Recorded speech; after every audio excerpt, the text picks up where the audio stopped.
GMA Network, kinasuhan ng mga officer ng TAPE Incorporated.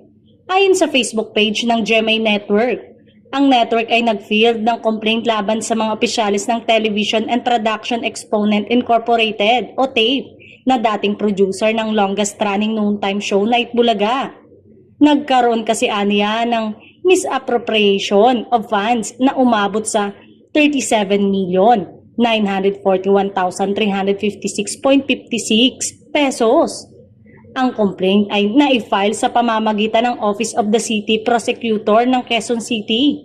Ang reklamo ay nag-ugat sa mga respondent na bigong mag-remit ng advertising revenues na nakolekta umano sa mga naging kliyente nito. Kahit nagkaroon na sila ng multiple formal demands, ang mga pondo hindi na transfer sa GMA dahil ginamit aniya nila sa operational expenses ng TAPE Incorporated. Itutuloy aniya ng GMA Network ang legal na aksyon laban sa mga opisyalis na responsable dito at ma-recover nila ang misappropriated amount.